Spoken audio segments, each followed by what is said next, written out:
Good evening, ladies and gentlemen. Welcome back to the channel. Christopher Ruocchio here of Sun Eater. It feels, I know it's been a month since I did it, which is normal, but it feels like a very long time since I was doing one of these. So, hello, everybody. Let's see, Jazzberry, Belemries, Paul, Martian Luther, greatest username of all time. Good to see you again. Doombot, Kelly, Albert, John, Halkiov, Corey. Everybody, it's good to see you. Good to see everybody. Any updates on Broken Binding 4 and 5? Yeah, so why don't I start with the news? So book 7 is nearly done. Is probably the right way to put that. Nearly done. I'm working on revisions. I have nearly finished this first pass through. I started with 444 notes in the manuscript I needed to address. I am down to 95, 96, of which 60 or something like that are translations that I cannot affect and need to consult people on. So there's not that much there. So I'd hoped it would be by the end of this month I'd be done, and I don't think it'll quite be true. I think it'll be for like May. I will have it back to Dave, and then we'll go back through one more time to sort of crystallize things as much as possible. But a lot of the bigger problems are sort of coming right, let's say. The biggest thing, I still think I'm going to be adding one more chapter. I'd gotten the book down to about 405,000 words, which is too many. It is currently 411,000, so we went back up, which I expected. My ultimate goal will get it back down under 400,000. We'll see. So that's book 7. That you can pre-order. And actually, I believe right now Barnes & Noble is running some sort of pre-order promo thing. So if you want to do that, you can get, I think, 25% off, maybe 35% off if you're a member. So you can do that.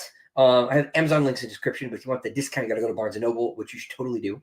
That does not impact me at all. That Barnes & Noble is taking a pay cut, not me. And people always ask, which is very kind. But to special editions, Start Broken Bindings, it's one you asked about. Those are going to go to press next month. I should have the signature pages here at the house for those. I think they said like the week of the 20th? Something like that. Towards the end of the month, I'll have the signature pages. And those get glued in after the books are printed. At least normally, I believe that's true for the Broken Binding editions as well. Yeah, of course it is. What am I saying? Because I have they send me just the signature sheets in boxes. I'll have these big crates. And then I will go through those and sign them, and I'll send them back and glue them in. So the books are getting printed in advance of that. They're being printed shortly. I just finished the intros for 4 and 5 today. Actually, I need to input the copy edits tomorrow morning and send them to Patrick so that he can get them to Matt and the Broken Binding team, and they can get in the books. I had forgotten to write them with book 7 and everything, so we just did that. That didn't cause a delay or anything. It just caused me to panic a little bit, but those are done, which is good. Happy with those, and so that's where Broken Binding is now. And to write a books, they are printing Murdered Sun now. Actually, Murdered Sun is mostly printed.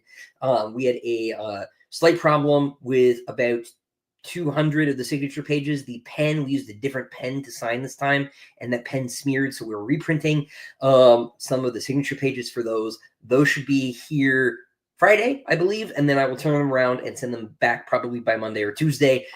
After 16,000 for Broken Binding, 200 is not a big deal. And so those will be on their way shortly. And so I expect next month we will see Murdered Sun up for not just pre-order, but sale. Because they literally everything is ready to go on those except the signature pages. They just have to put those in and glue them together. And then those will be ready. So I'd expect to see Murder Sun very, very soon. Kieran Yanner is doing one. We decided to do one more art piece for Empire of Silence. He said he would have that to us this week, actually. So the artwork for Empire of Silence for Andromeda books will be done this week. And then he's actually already started doing some of the Howling Dark stuff already. We sort of looped back and said, hey, let's do one more for Empire. And so and it's space scene, which is cool. Kieran hadn't done space scene for us before, which is pretty exciting. And it looks great. And so those will probably be seeing Empire of Silence from Andromeda books between June and October, which is a pretty large error bar. But it just sort of depends on renting time on printers and getting the file sort of polished. All the bonus material for that is done, and that leaves us with the diamond editions, and that is still on pause because that's like my thing, right? And book 7 is in the way. So I know we'd hoped to get that rolling at the beginning of the year. That just isn't happening. I have to finish book 7. Nothing is more important than finishing book 7. So anything else that requires my undivided attention like that just has to wait. So if you're a Diamond Edition person watching this and you are like, whoa, Christopher, what? It's book 7's fault. Yeah, so just bear with us there. So that's where the special editions are at the moment. I think, to circle back to Broken Binding, that 4 and 5 will go on sale something like September, October. They have not committed to a date, but yeah. Let's see. A few questions while I was rambling there. Works every time. Yeah, the new art for the Broken Binding books are great. Renee and Peng both did just a wonderful job. Peng actually turned in the alternate jackets for 6 and 7 as well, and they all look great together. Sup, Colby. Tanner, how many Silent Emperors do I imagine there were between William 1 and William 23? There are 251 total between William and William. 251. I actually have that's one of the bits of the world building that's more granularly fleshed out. I don't have all of them, but I have like the first 70 or 80 squared away, sort of adjusting for their increasing lifespans and things. I'd been working on that for a while. I sort of fell off working on that, and I haven't finished it, but yeah. Does the Empire or Jad for that matter have restaurant chains? If so, what kind of food? I mean, I would imagine the answer is yes, but I would be very surprised if those reached interplanetary scale, just because of the nature of distance and sort of food transport. Standardizing something like that just might not be necessary. It might not be a reasonable thing, but I'm sure they do. Before Zin shows up, thinking about food in the Silent Empire is a really interesting question. Yeah, one of these days, it would be fun to sort of take a look at some of that. Getting around to reading Book of the New Sun, awesome. Almost done with Shadow of the Torturer. I know you're a huge fan. How would I pitch it to someone who's not read it before? So it's tricky, right? Because it is like the deep end in a lot of ways. It is my favorite science fiction series, and it isn't even close. Dune is a very distant second. Book of the New Sun is incredible. I think Book of the New Sun is perfect.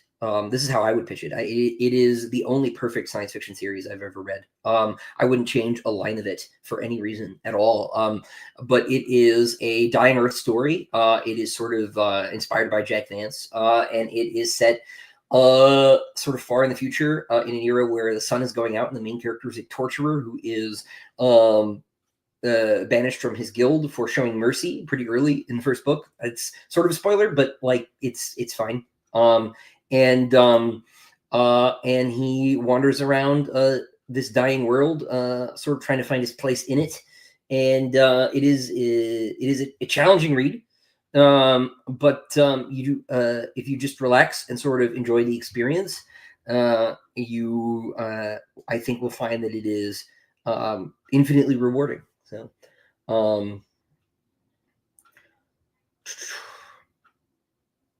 William, to riff off of that, I do love Earth, and I love Long Sun. I have not read Short Sun. I'm sort of like waiting until I'm far away from Hadrian to go any further. But one of these days. No, I love them, and I love Long Sun just about as much. It's a very different animal, but it like I say, it's a masterpiece. But I do especially love Earth. I know it's sort of a polarizing subject among Wolfe fans, right? Because Wolfe didn't really want to make it. It was sort of a grudging thing.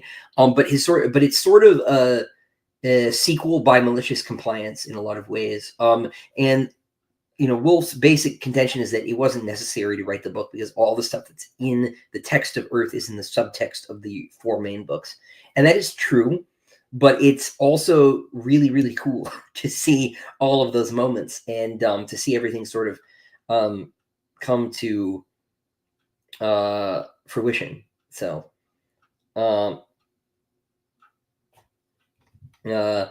Nameless Fool, I don't even know how to answer that question. I hope that whoever would be adapting it would not do something so silly. Do I have any thoughts on Promise of the Child by Tom Toner? I loved it. I have not read the other 2 books because I am an audiobook person, and at the time, at least, I don't know if this is still true, 2 and 3 were not on audio. But I thought it was just great. I've spoken to Tom on and off over the years. He's a lovely guy. He's a genius. The world building is just completely incredible in that book. It reminds me of like the best of Ian Banks, but like decidedly more Baroque. It's like he's like somewhere between Banks and Alistair Reynolds. He's closer to Reynolds in tone, but the world building is sort of bonkers in the way that Banks is, and but like it's even more out there in a lot of ways. It has struggled to find an audience, which is a crime because it is just so great. And Tom's just such a lovely guy, and he also for it too, and he's so good. Super underrated book. I need to go back and read the others. Did I ever consider naming book 7 the Sun Eater? No, because it has a "the" in it, and none of the books have "thes" in it, and I didn't want to just call it Sun Eater. Any unused titles that I can share? I mean, The Murdered Sun, right? That was before the no articles rule came in. Howling Dark was originally Vanished Light, which was not very great, and so that one fell out.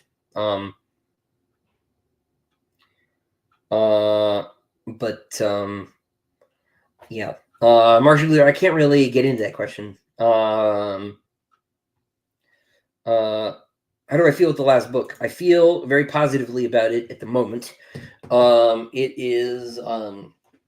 It is coming together. There's sort of this weird process. It's like those puzzles or those like public artworks where it's like if you stand in exactly the right place, this like ugly bit of modern art will align and become like an actual image, right? You have like a sculpture that's sort of spread out across like a field, right? And if you stand where the X is, you can actually see the pieces create an illusion of there being an actual image. There's a sort of thing that's like that in editing where you've got this like big lumbering mess that took you, in this case, like more than a year to create. So you don't really have an active sort of vision of what it is you've done anymore.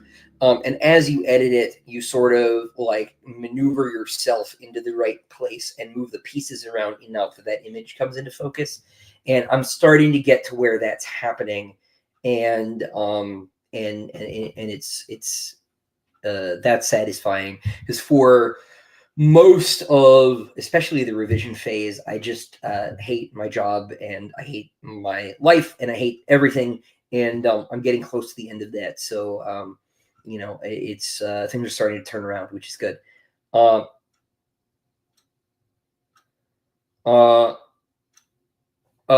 This one I can't answer, Marshall Luther. Yeah, explosives would probably be your best bet. Yeah, 100%. Especially if you could, attach something to one of them or get them to step on a landmine directly, rather than like a sort of a glancing blow. That would for sure be the way to do it.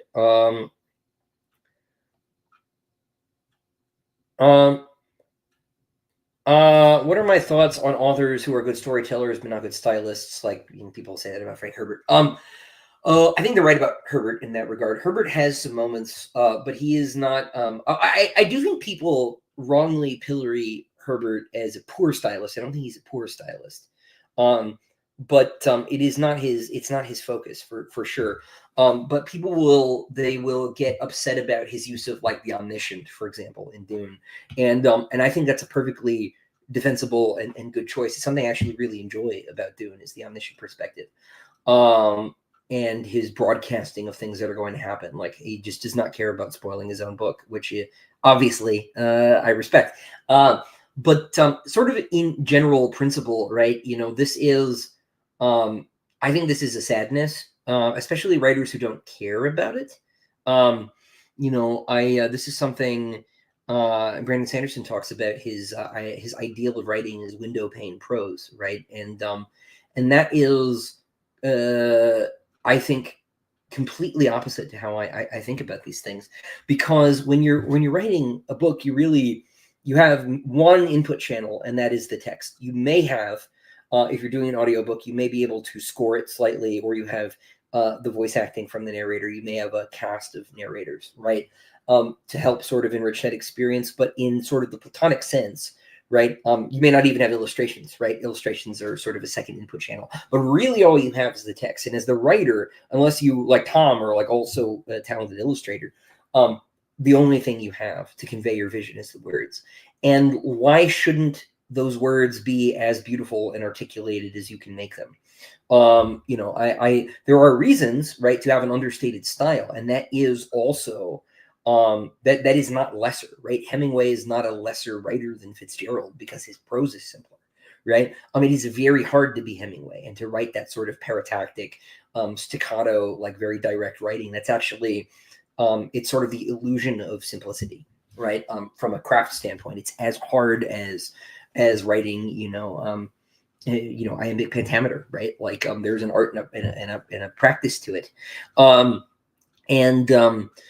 So I'm not saying that you have to write in sort of this sublime, like elevated way, but to not care about how about having a style, right, or how that style is conveyed, or creating a style that is deliberately transparent, seems to me like the opposite of writing. Like, that's just not how I think about writing at all. That doesn't mean that you need to be very flowery, right? But I say this all the time. I really admire Lois Bujold, who is most of the time very understated. But then the ornamentation she does put in her text is so bright and so eye-catching when it's there, that it just really, just her writing just shines, right? Even when it is understated. Because it's clearly all conscious. I'm not saying that writers like Sanderson who are not focusing on this are unconscious of that choice. That is a deliberate choice, right? But I do think if you have a philosophy that diminishes the importance of prose, I don't think that's a good philosophy. But separately from that, there are writers who are not stylists, right, who are so good at storytelling that it does not matter. And I don't think that Frank Herbert is not a stylist, right? He, you could maybe critique some of his sort of prose construction choices, right? There are other things Frank Herbert does that I really, really love stylistically. He gaps a lot of conjunctions. He skips and, but, or, which I really enjoy. And I do a lot on purpose because of Frank's influence on me, right? And so there are a lot of stylistic things that he does, rhetorical choices that he makes, that I really, really like. Really, like, the sort of meta conversation about this is that almost nobody who talks about this stuff really knows what they're talking about, right? There's basically no rhetoric education that happens anymore, at least in America. You don't really get it until like the graduate level in university, maybe the undergraduate level. You might touch on it occasionally for like a week in high school, but like this was a fundamental sort of subject in sort of classical education, and it is gone. And so when people say, I remember someone commented on one of my videos once, and he said, Christopher, there's a difference between flowery prose and bad writing, right? I wanted to reply, really, what is it? Like, can you tell me? Like, is there an element of style that you object to? Is there a rhetorical trope you don't like, or you feel I've overused? Because like people don't really, like, they'll say like, I didn't like the prose, or the prose is beautiful, but they can't give you a technical explanation of why. And that's fine, like most of the time, right? But if you start to like make a critique and you don't have the toolkit to sort of critique it, I do think this is an area where criticism sort of especially in science fiction and fantasy, sort of falls down because a lot of people don't have that grounding. There are people who do, but people will just basically say like, I thought the writing was really nice or not, right? And that is sufficient, right? But it I don't feel it's sufficient to a formal critique, right? If that makes sense. So I don't know where I'm going with this precisely, except that I find most of the conversation about who is and who isn't a good stylist to not be very fruitful. But yeah. Anyway, Start of War. I read Dune for the first time a couple months ago and kind of thought it was just fine. What is it about Dune that I personally love? It's funny. People haven't asked me like what I like about Dune in a long time. We talked a little bit about. I like the omniscient narration. I think it is a very unusual choice. Almost nobody will do it anymore. The reason the thing to love about Dune, right, is its place in science fiction history, right, and to really appreciate what it is, right, especially as like a modern reader, if it's not to your taste, right, is that it marks this turning point in the history of not just space opera but of science fiction sort of more generally, because it's part of what we call the new wave, right, which is this movement of sort of more critical science fiction writers that starts in the early 60s and continues into the 70s. Le Guin is a new wave writer. Zelazny is also a new wave writer. Vance to an extent as well. And they are broadly criticizing the sort of pulp and golden age writers and the way that they have sort of shaped science fiction. There's a very sort of a reactionary kind of movement to those golden age stories and what they stood for. And Paul, right, can broadly be understood as like an inverse or an anti-John Carter, right? And it's so influential as a critique of early science fiction that it's become the type, right, instead of the anti-type. And it is it's the world building, right? It's the environmentalist angle on the world building that makes the planet so real and so solid for people. And it is a unique sort of a unique angle at that point in time as well, right? And so it's hard going back in time, right, and having seen so many things that flowed from Dune and looking at it and being like, this is all right, this is cliched or whatever, right? But it set the template in so many ways, and that's what's so wonderful about it. But reading it as an experience, right, it's still the world, right? It's still sort of the operatic scope of it. I love a lot of things about it that people don't like. I love the Baron, right? The Baron is roundly criticized. I think the Baron is absolutely delightful, like mustache twirling ham of a villain. I think he's great. I love Gurney. I love Duncan. I do love a lot of those characters. Jessica's great, right? And the fact that because of the omniscience, right, you get to see these characters scheming, right, against each other simultaneously. They have you might have like I think in those scenes with like Jessica and Thufir, right, and they're both scheming against each other, and they're both misunderstanding each other simultaneously. Because you're in both of their heads at the same time, you get to experience the irony of that political scheming, right, and the futility of it. And that's something you wouldn't get with Close Third, even if Close Third is a more normal choice. And so it can alienate modern readers, younger readers, right, because it is so unusual a choice. Because you're so unused. It's like almost reading second person. It's just so rare. So that's usually like the one big critique is that omniscient narration, right? Sometimes it's slow. It is slow in the middle. It really drops off, and then it really accelerates in the back half. And there are things that are paid a lot of attention to that you wouldn't expect, and there are things that are paid almost no attention to, like the battle, right? That you would think there would be more attention paid. To which you would think there's more attention paid. There's a lot of curious choices there, but it's it's very much itself, and it is very much responsible for sort of shaping really science fiction. I don't think space opera has gotten out of that critical mold since the new wave. I think Dune, really, I've said this before, like one of the things I've tried to do with this is to sort of go a half turn back toward the golden age, and really toward the pulp era, because that's really, I'm more of I'm more of a Burroughs guy than I am an Asimov guy. But to sort of return to that sort of more straightforward vision of heroism, but with an eye to that critical phase there in the middle.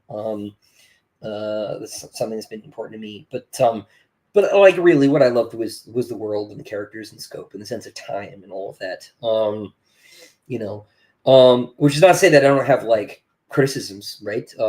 You know, like part of being an artist is having criticisms, because it's from those criticisms often that you build your own vision. But yeah, no, it's still great. And if you didn't like it, that's also fine. You know, there are people who don't like. I mean, there are people who don't like Michelangelo, right? There are people who don't like Mozart. Like those people are entitled to their opinions. You know, whether or not those opinions are, let's say, we'll say right, Austin. Whether or not those opinions are right. But you know, but I really do. I understand not liking Dune. I totally get it.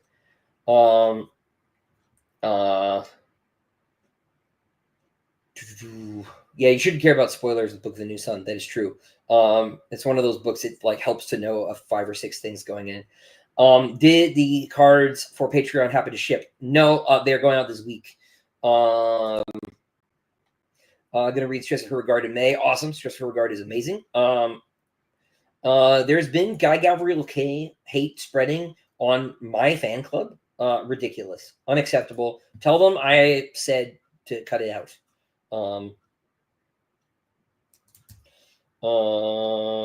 Unacceptable. Guy K is a genius.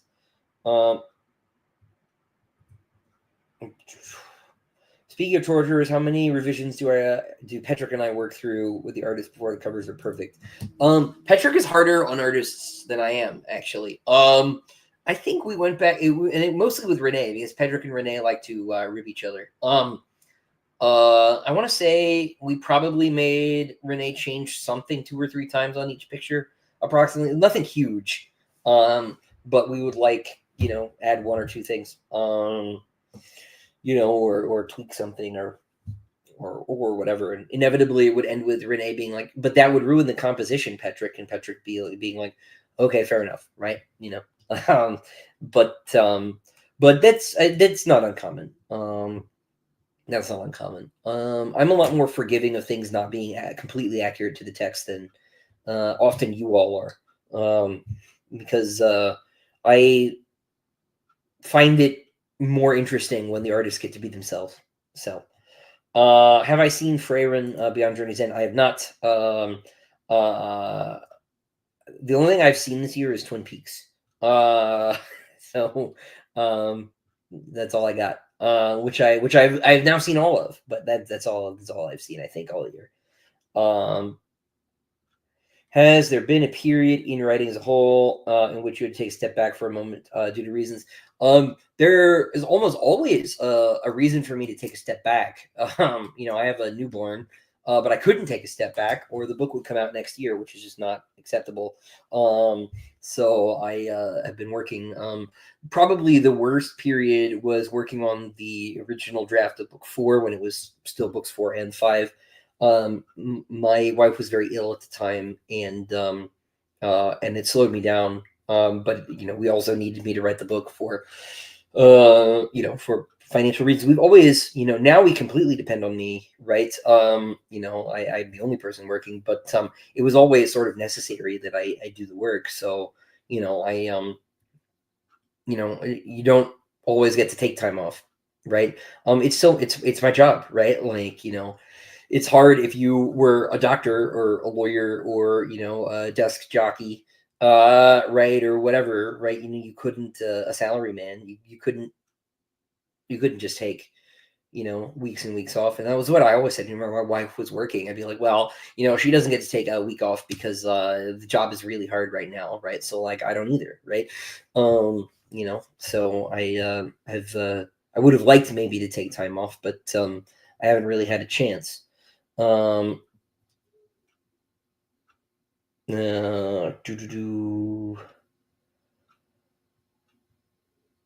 do you avoid making the world too strange? Don't avoid it. You need to like, I don't want to say that you can't make the world too strange, right? but it like depends on what you mean. As long as you have like a really solid grounding for the reader, right, to connect them to things they understand, you can go as far as you can, as far as your own talent will allow, as long as there's a ground for the reader to retreat to. So I think focus on whatever that normal setting is, and then and see how far you can go. And do it incrementally too. Let's say Disquiet Gods is a lot weirder than Howling Dark, but Howling Dark's a lot weirder than Empire of Silence. And in a lot of ways, I think like, book one gets criticized for being the most familiar and like maybe the least dazzling, right, of the series, and maybe that's true. But it also, I think, is necessary that you have an appreciation of the sort of default setting in Hadrian's time and place, so that we can really appreciate what happens when those knobs get turned in books 2 through 7, right? And so just focus on that foundation, and I think you could go as weird as you need to go after that. But maybe another useful metric is no, that's not a useful metric. Never mind. Let's see. We have a super chat. Paul says, "Shout out to my friend Yossi." Shout out to Yossi. Thank you for the super chat there, Paul. Who do I think the best sword fighter in my series is? That we see like on stage, probably Olirin. Hydarnes might have been better when he was younger, but he's older now. So probably Olirin. Hadrian is really no slouch, though. He drops the sword a lot because he keeps getting hit by gigantic robots. But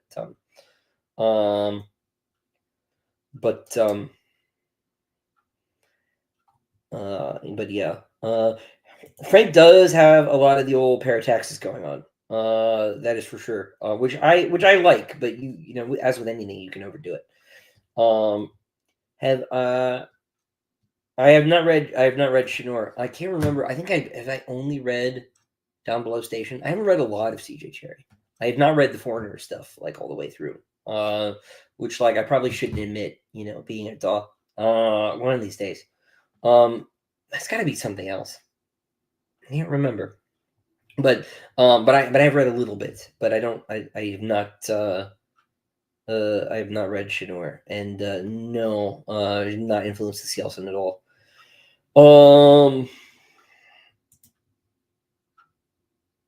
I'm doing a lot of work on the wiki, so I'm starting to see the foreshadowing from previous books. Makes sense. Love these books. Well, thanks, man. I need to read Bujold's Fantasy one of these days. Would a Sid Arthurian Swordmaster be comparable to a Maescalos? No, a Maescalos would win almost every single time on account of their genetic advantages. They're just way faster. The Jadians are faster than almost any Palatine. And most Sid Arthurians are going to be low caste, just normal humans. There's if you were a believer, let's say, right, maybe a sword saint, right, like an actual one, but no, under normal circumstances, no chance. Can't answer that question, Mark.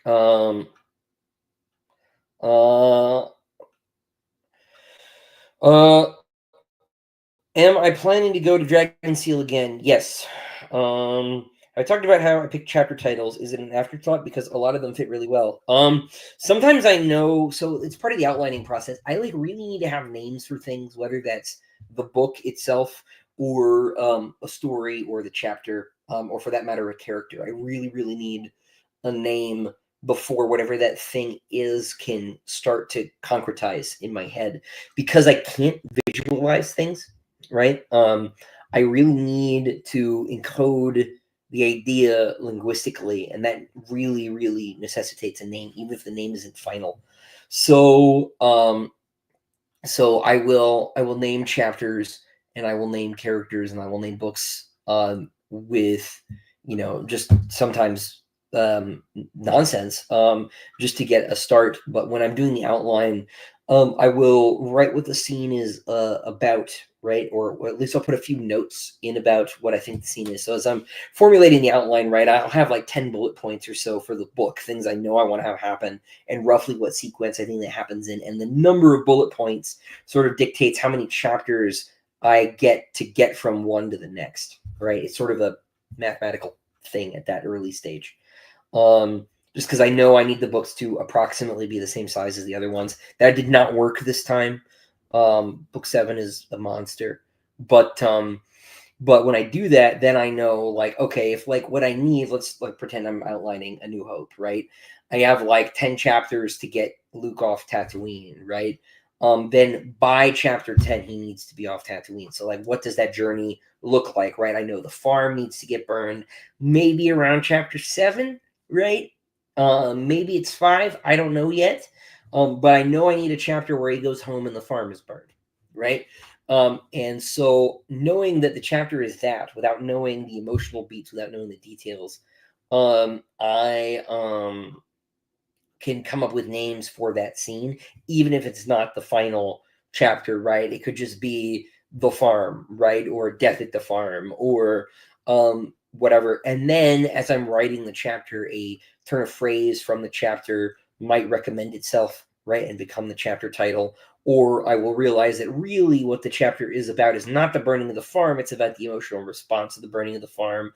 And so like maybe the chapter title gets abstracted, right? Instead of being like Death on the Farm, it's like, I don't know, ashes, right? Or it's the you know or it's like a knock at the door, or some, I don't know, right? Like I'm sort of riffing in real time, right? You try these things on and you see if they fit, and if they don't, you change them.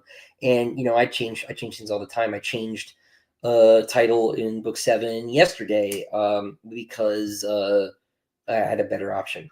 And so it's sort of, you just sort of keep working at it. But I need to start with one, and it won't always be the one I end up with.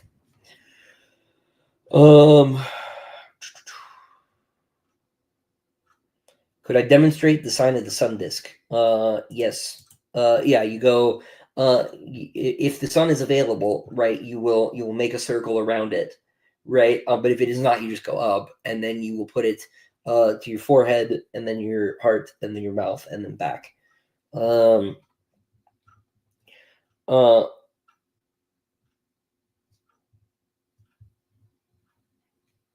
uh, Completely silly question.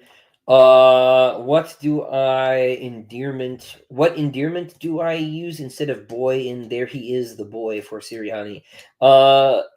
Whatever you feel appropriate. It is very hard for me not to just say he for all of the Cielson.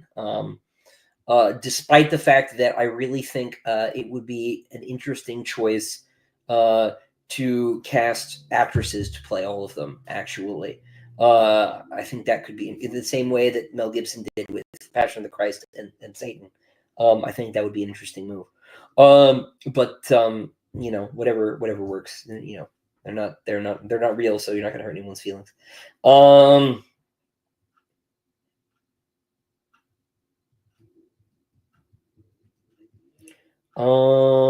Finished all Book of New Sun a few weeks ago. Can't stop thinking about it. Yeah, that's because it's the best. I'm gonna go talk to Talking Story and a bunch of other folks about it here. Next week, theoretically, I should be rereading Shadow of the Torturer, but I don't know if I'm going to be able to do that. Dune is the gold standard for world building. Lord of the Rings is, but Dune is very good. We all know the best part of Dune is the Honored Montrese. That's true. It's not true. The best part of Dune is when Patrick Stewart carries a pug into battle. It's probably the Twin Peaks watching, but like I feel a lot warmer about the Lynch Dune these days. Really, what it is, I feel so cold about the Villeneuve ones. I'm feeling better about the Lynch version. So It's funny. I keep trying to figure out what the joke form of this is, but the Lynch ending where it rains is more true than the Villeneuve ending where Chani leaves, because it does rain in Children of Dune, actually. Um, uh, so, um, I would. I'm feeling a lot warmer, towards the Lynch version these days. Um,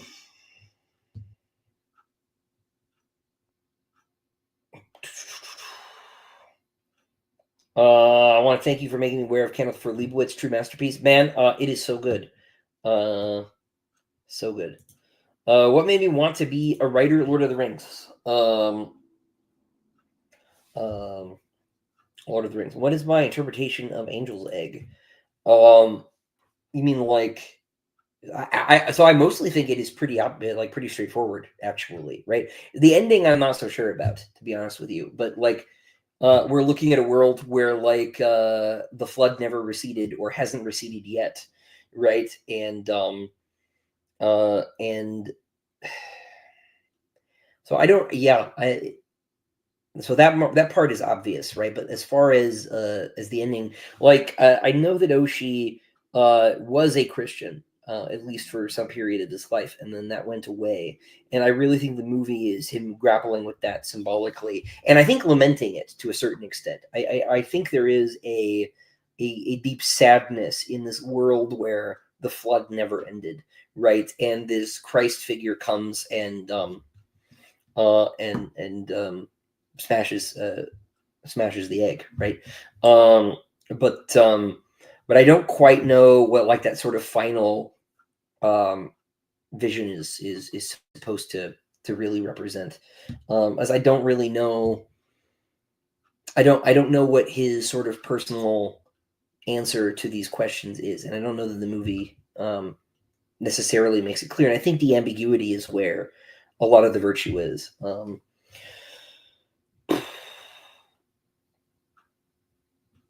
I do not have an answer to the Dante question there, but we were talking about the lion, the leopard, and the wolf. It may well be, but it has been a long time before I have thought about since I have thought about these things. I am planning to read more K. Do I still plan to do that? Yes, I would like to. I am very behind, and so I will not read the May release on release. So. Especially because like so much of what he's been doing has been connected to that world. So, Samwise, I'm doing great. Look forward to talking to you. Good to see you here. Have I ever thought of compiling a reading list of my influences? No, I have not. I honestly, I feel that I have talked too much about them. And I'm trying to do less talking about it. Because I think that I have over-explained what Sun Eater is and what it is about, and I want to stop doing that. So, no, I will leave that to you all. Are broken binding sets of 1 through 3 still available? I believe so. There should be some left, I think. They're also talking about doing a third printing, but if they do a third printing, it won't be signed because I've signed enough of them. After signing 16,000 books, it sort of starts to like, what is the point of signing them, right?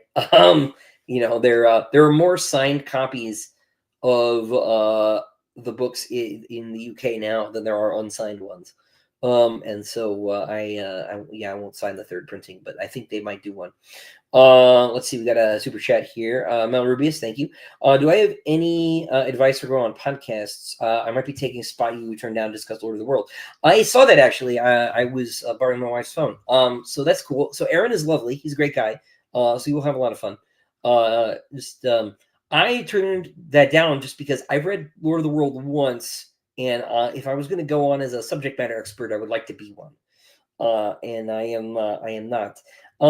But as far as that goes, I think the format, the podcast format, if you're brought on to talk about something, I think the whole thing rather drives itself, right? Because you could ask a question, and you simply have to answer it, right? And you know, really, then it's really the onus is on the interviewer, right, to rein you in, to rein me in, which is usually a problem. I try to warn people, like I'm a rambler, so cut me off, please, right? Keep me focused, and the quality of an interview and a sort of subject matter discussion like that really depends on the interviewer. The only thing that you can do otherwise is, be gracious and try not to talk too long. I'm bad at that, but yeah, that's you'll be fine. Aaron is a great guy. I like Aaron a lot. Um, so have fun. Do I have other Tim Powers recommendations besides Stress? Yeah, Declare is great. On Stranger Tides is great. I have not read Anubis Gates yet, but that is like the Tim Powers novel. So but yes, no. He's got a new book coming out that's about Hemingway actually, and in like 20s France, and that's gonna be super fun. So am I by chance the time traveling king of France? Do you mean the emperor? I do bear a somewhat resemblance to the emperor, but no, I am not. Be cooler if I was though. Have I read Joseph Conrad? I have read I've read Heart of Darkness specifically. Had to read it in school. Which is not where Marlowe comes from, but there is a Marlowe in that.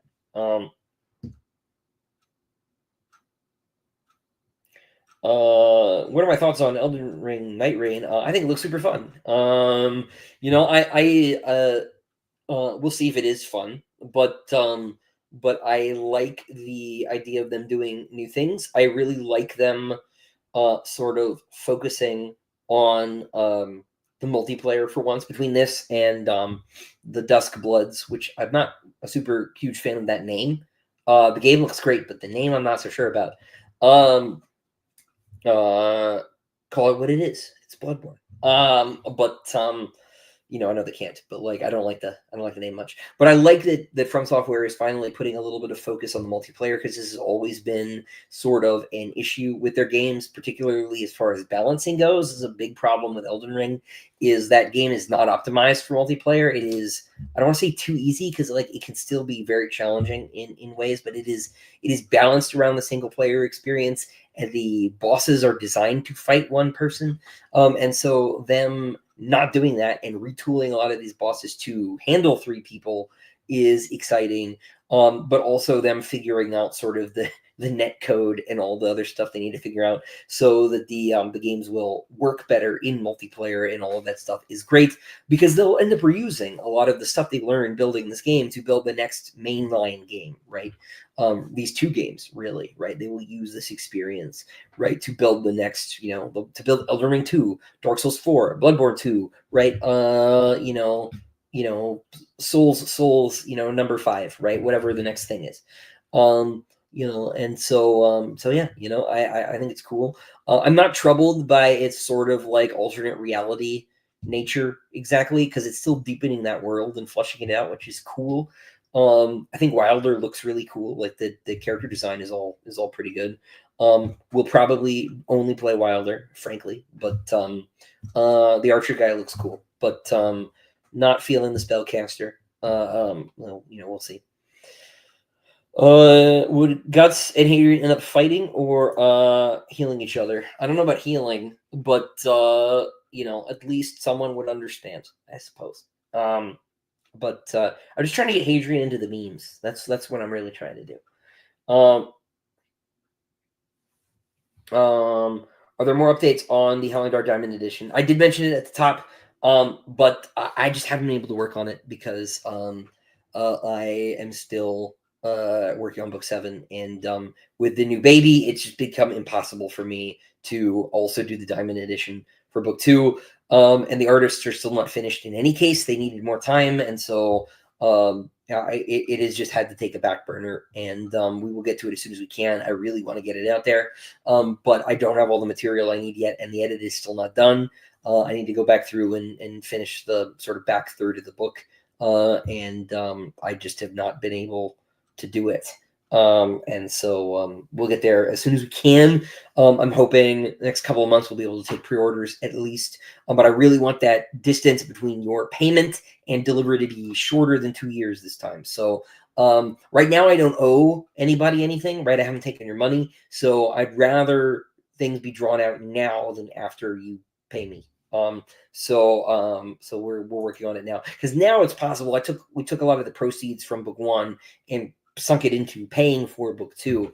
Because full disclosure, the single largest payment I have ever made in my entire life was to print those books. My house was cheaper. Like the down payment on my house was cheaper. And so, I did not have that money when we did the first one, so we had to do the Kickstarter. But now we can do things properly. The reaction should be self-sustaining. So I'm gonna get book 2 a lot closer to shipment before we take your money. So, it'll be soon. It'll be soon. As soon as I get the as soon as I get book 7 out the door, I will go back to Howling Dark and get that sort of squared away. So, yeah.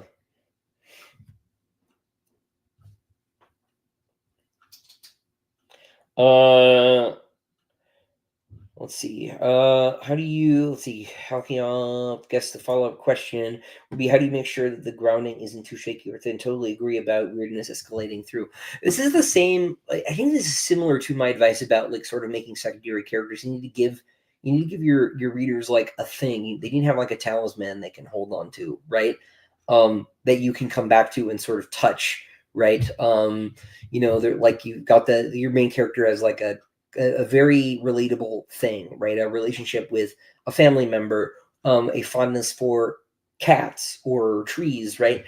With Lord of the Rings, for example, it is the Shire, right? And it is the familiar, comfortable home nature of the Shire that like makes Mordor that much darker, right? It makes the orcs that much worse. It makes all of that stuff a little bit that's more out there. Middle Earth is at this point like conventional by the attentions of sort of modern readers, but it wouldn't have been in its time, right? It was actually very experimental when it came out. And the Shire is that touchstone, right? So you need to pick something that's like an anchor for the character, right? And to the extent that the character is the proxy for the audience, is an anchor for them as well. And you can come back to it, right, and just remind people that the Shire is beautiful, strawberries and cream are delicious, right? Trees are cool, right? And that can help sort of cover things. Now that I've had 2 newborns, do I feel like the Palatines are missing out on something by growing up kids to toddlers in vats? 100%. They are damn fools and lazy. No, like having kids is amazing. It's a lot of work. But it is absolutely a work. But it is the best thing I've ever done. So. How do I avoid writing myself to a corner when you need either Deus Ex Machina or characters start acting out of character to rescue the plot? I've never needed a character to start acting out of character, so I don't have a good answer for that one. As far as I think outlining, right, is really what you have to do, right? And now you might like outline badly and still come up with a problem. I'm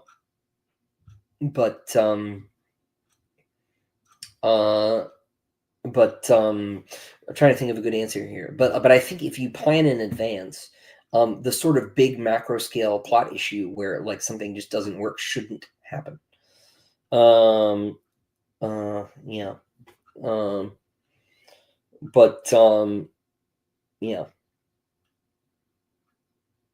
Let's see. I have a really specific question in book 6.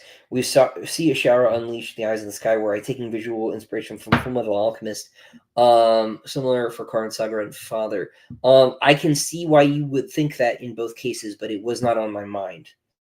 But I can definitely understand why you would think that. Not specifically. There's definitely some anime manga influence in how Ishara in particular is presented, let's say. But no, with Karn, it was there's a lot of Ghost in the Shell in book two, let's say. But there I am talking about my influences again.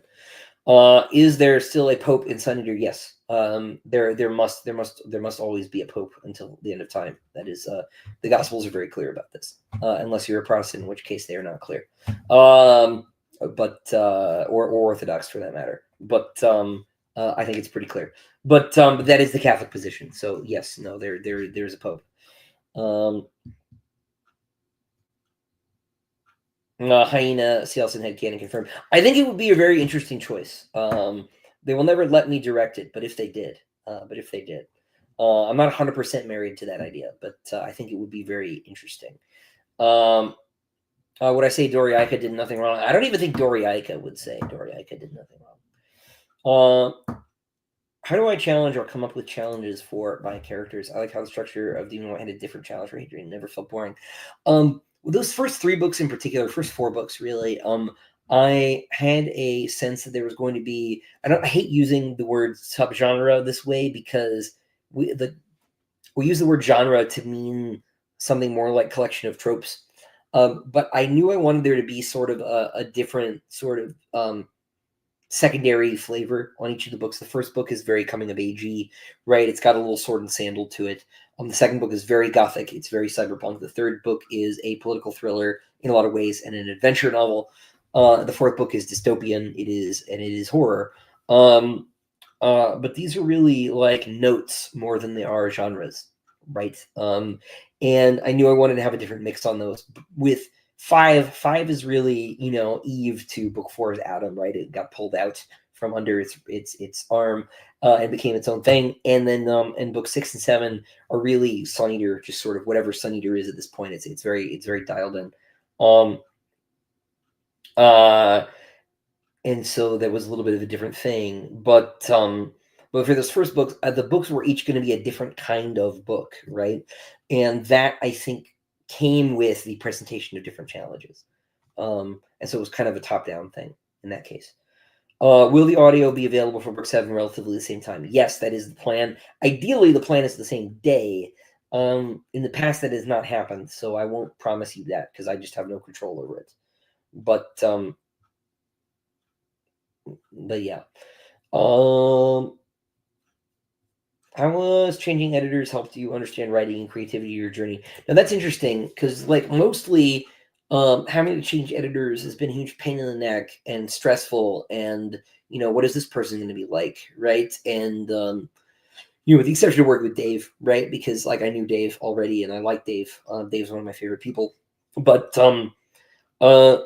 but like they have each had a different attitude and a different focus and a different set of skills, right? And I think maybe that's the thing is like I think if you're a new writer, right, the temptation is to think that hey, this person is a professional, right? This is their job, right? They like really have to know what they're doing because this is their job, right? And that might not be true, right? Might not be true generally.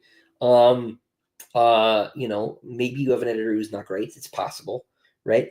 But there might also be things that certain editors are better at than others, right? This is maybe the gentler version of what I just said. And you should try to get a feel, not just for how you work with the editor, but what the editor is good at. Some editors are not interested in grammar at all, right? Some editors are interested in how the book will be received, right? How people will feel about it, what their basal emotional response will be.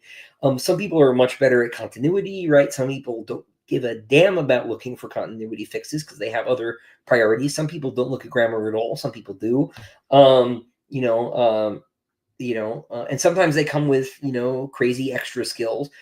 Dave speaks like 20 languages, so that's useful. So it's really there is this whole other person there who has this toolkit, right? And sometimes those tools are useful and sometimes they can be a hindrance, and you need to sort of figure out what you've got and what you're working with and everything. So and I think having had now 4 editors across 7 books, which is quite a large number. I told the writer this. I was at the 40th anniversary party for Quill Ridge Books, and I was talking to a writer about this, and I told her that, and she was like, "What? Oh my God, that's so not okay, right?" And I didn't realize how bad that was until I saw her face. But having had 4 editors, I've learned about certainly relating with each of them, right, individually, but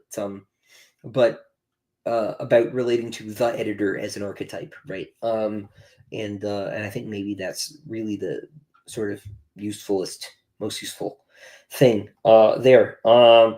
We'll be watching the new Ghost in the Shell anime. I did not know there was one, so we will see. We'll be playing the Oblivion remaster. Maybe. I'm not a huge Bethesda fan, so maybe we'll see.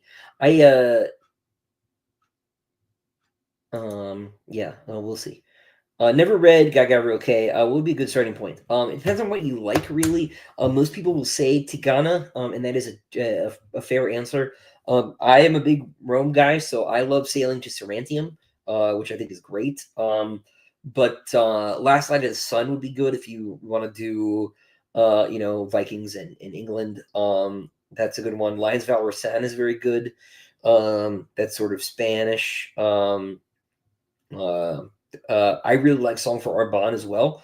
Um, but um, but yeah. So, do I consider God Emperor of Dune the best Dune book? 100%. It's amazing. Yeah, it's great. Um, uh, I have a question. In the beginning of your story writing journey, can you give us a more detailed description of how you started writing Sun Eater? Man, because the problem with it is when I started writing Sun Eater, it wasn't Sun Eater. It was a like high fantasy thing I was working on in like 5th grade, right? And so I don't really have a distinct memory of really starting writing. And the thing is that like that counts because I never stopped working on that project, right? It just became Sun Eater at some point. Um, and so it's very hard for me to trace a sort of clear lineage for any of these things. There is a moment about halfway through high school, about halfway through college, where I'm like, look, I'm running out of time. My goal as an English major was to have an agent by the time I graduated, which I managed to do. Um, uh, but um, but I need to get everything sort of straight, and so I cleared the decks. I stopped doing everything I was doing. I made some basic changes. I had been writing 3rd person. I switched to first pretty much arbitrarily because I wanted to like break with tradition and do something new. Um, you know, uh, and so that was really the moment. And I changed a lot of character names. I think that's when Hadrian became Hadrian. He had a different name before that. Amusingly, his name was Kalen, which is, I believe, the name of Ryan Cahill's main character, which I think is very funny. Um, but um, but I sort of broke with everything I've been doing up until that point, and it changed, but it still wasn't Sun Eater. It didn't have a name yet as a series. We didn't have a final series name. We tried some stuff on my first editor and I, and then it stopped being The Murdered Son. It became Empire of Silence after it was sold, right? So like it was really the sort of agglomerative thing, and it was by that point when it became Empire of Silence that really it became Sun Eater, which is actually quite late in the game. Um, but um, but yeah, so it's hard to sort of pin things down. But yeah, I hopefully that's not a completely useless answer. Will there be any non-signed Android editions of other designs, but they're more expensive than most special editions? Um, probably there won't be. I don't think so. Rob is open to doing a second printing of like the main series and stuff down the road, as long as the normal publishers are. But they are more expensive. I don't know if they're more expensive than most. Because there's Folio Society, there's Curious King, there's Sun Tuppen, Centipede, and those guys all charge more. They're certainly more expensive than Broken Binding, but I think if you but I do think that they're actually quite a steal for what they are, in terms of the quality of materials involved and things like that. Rob is just so good at what he does. But but I don't think that he will do any unsigned ones. He had talked about doing one at a lower price point. I don't know if that's still, that was like an idea he threw out at one point. I don't know if that's going to come to fruition or not. I probably should have said that actually, in case people start hounding him about it, because I don't know that that's really something he's going to do or not, because that would be like a whole second book, right? It would be the same thing. But for now, it's just going to be the versions as they are. I think everyone will be very, very impressed with Murdered Sun, and especially with Empire of Silence. Murdered Sun has a lot of the new bells and whistles, but Empire of Silence is going to be a very, very nice addition. It's going to be very, very good. I joked that in the Diamond Edition are more like red and blue, but it's Pokemon Red and Blue, but it's more like red and yellow, really.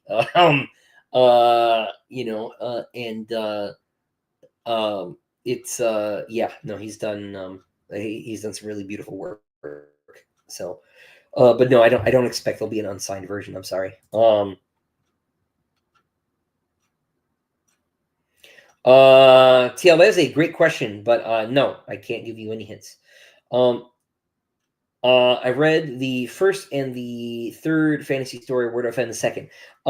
So you can find the second right now only on my Patreon. It was an early access look instead of a for sale thing, because it is actually coming in a book called Swords and Larceny, edited by Mark Finn and my friend David F. Sharirod, and I think it comes out in September or October. So the Patreon final is actually early access. It's actually a rough draft.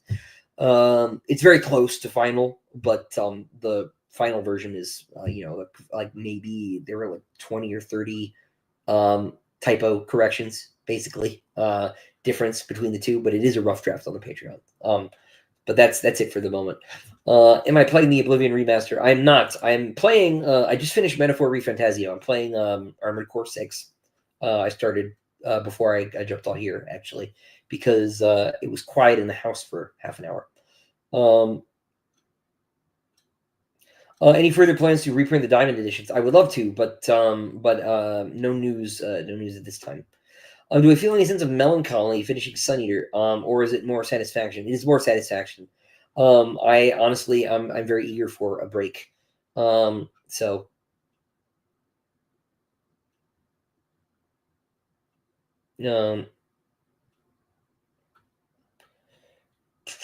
Do I plan on attending any East Coast conventions in the near future? The only conventions that I am for sure going to this year, right now, I just got invited to Comic Palooza in Houston. They just announced today I will be there. So if you are in Texas, I will be there. They invited me, and then I am planning on going back to Dragonsteel because that just went so well last year. I would like to do it again. But as far as East Coast, if someone asks, I'd be happy to go. There's already a lot of travel this year with those two and some other stuff that's going to be coming up, and then some like personal stuff. And it's hard because I have two very small children. But if another one comes up, yeah. Well, Sam, if you didn't like GGK, that's okay. You don't have to like him. I love him, but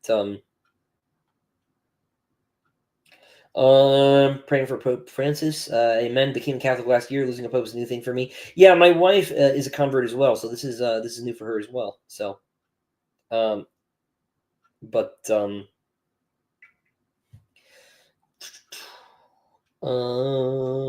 do I know if Eric Zyka is viewed favorably or negatively by most modern day salesmen? I suspect that most of them don't even know about it, actually, right? Because Doriak is a big old nerd. So,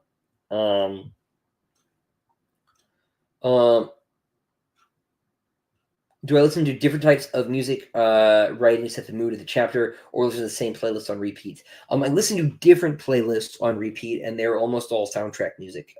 Mostly video games, some movies, but mostly video games. I don't know why, but I have mostly been listening to video game soundtracks for the last like 3 years when I'm writing. And that's actually relatively new. I used to not listen to anything when I was writing, and that is still my preference. The problem is there is often crying downstairs, or shouting or squealing or the pitter patter of tiny feet. And I would much rather go hang out with my daughters and my wife than work. So I need to pretend that I am not here and that they are not here. And so I have these, and these are my best friend. So my friend actually got these so that I could take care of the children and not hear the crying. But that's not how voice pass through works. It turns out, so it works better at a distance. But anyway, yeah. What is the name of the protagonist in my next book? Man, I could answer that question and it would be such a troll. But I'm not going to. But no. But yeah, no. I am not gonna say anything about the next things. So do I listen to music? Yes, yeah, I talked about that. Since you mentioned Duskbloods, Switch 2 pre-orders go live at midnight. Yeah, I don't feel particularly rushed to pre-order one. Just because there's not really anything I want to play yet. Mario Kart looks great, but that's not a buy a console game for me. Hyrule Warriors, I would be excited to play. I like the last one, and this one feels like it has a chance of actually being of impacting the story of the main games. But even that's not really a like sort of must buy thing. So as far as things they announced, Duskbloods is the only thing that's like spurring me to purchase the console at the moment. But I will get one for sure. But I don't need to play Breath of the Wild or Tears of the Kingdom again, maybe ever. They're only okay. And so it'll take the next Zelda game or the next sort of mainline Mario game to really push me over the edge. Because most everything I play is on PC anyway, but I do love Nintendo very, very much. So when I get the console, right, I will I'll get Mario Kart and all these other things that like I would play, but I'm not in a rush to play. So, but yes, they do go up on midnight. Will there ever be mass market to the rest of the books? I suspect no. No. They are, at least for the moment, they've moved away from mass markets completely. DAW has, and most publishing has at the moment. The mass market may be dead, but we'll see. I think ebooks have, at least in the minds of publishers, cannibalized a lot of mass market sales. What is my favorite Lovecraft story? Man, that is a really good question. I really like it was a really cliched answer, right? Because like I really like Mountains of Madness, right? But it's like the answer. Even more than Call of Cthulhu, right? But I really think when I think about Lovecraft stories, though, I don't think I have a strong a case to make for it, but I really love Celophaeus. I really love Karanas. I really love the dream cycle and the idea of dying but living on in the dream and the sort of dream logic of that whole world. And that element of Lovecraft I find a lot more interesting even than the Cthulhu stuff, even though it's all connected. And so I love Dream Quest of the Unknown Kadath, but just Karanas' life in Celophaeus, right? And his death and the sort of just the mood of that story is very beautiful to me and very somber but very moving at the same time. It makes me think of Judas Priest Beyond the Realms of Death, right? And it just touches this really lovely little note there. But what I love about Mountains of Madness in particular, though, besides like the world building and all of this stuff, is the moment in which I can't remember the hero's name at the moment. Realizes the elder things are people, and there's this like sort of like radical recognition there, right? That this horrific looking thing is intelligent and is a person, right? In the sense, it's it's so, I think, astonishing, right? Because the picture people have of Lovecraft the man is as the opposite of a person who could ever write that sequence, and it really complicates, I think, the author's biography in an interesting way. Because Lovecraft is a very complicated and sort of messy person, and he gets a uh, I don't want to say he gets a bad rap because he has defects, right? I say this as someone he would dislike on account of being Italian and a papist. Um, but um, but like he's a very messy, complicated person because he clearly was um changing right throughout his life. He clearly suffered like very horribly, and there's this sort of brilliant little beautiful moment in the story there, where and of course things like go very very wrong, um, it's just so sort of startling. I will say probably my least favorite Lovecraft story is The Alchemist. No, The Cave is worse. They both have the same problem where they just like the, the plot twist is in all caps and it's not very it's just very silly. The Alchemist is better though, but I prefer the Blue Oyster Cult song. Um, anyway, Oliva novella would be cool. One day, one day. Any plan for a hardcover containing all the short stories? Yes, yeah, that is a plan. I'm never gonna escape the like any plans for a hardcover of X question, am I? Like this is my life now. I'll just keep punting the football further down the lane. But yeah, no, we're gonna do that eventually.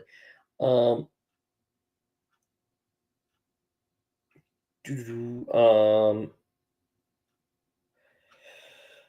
did Sirianni know Vati from school days? You're presuming they have school days. But it's been a minute for sure.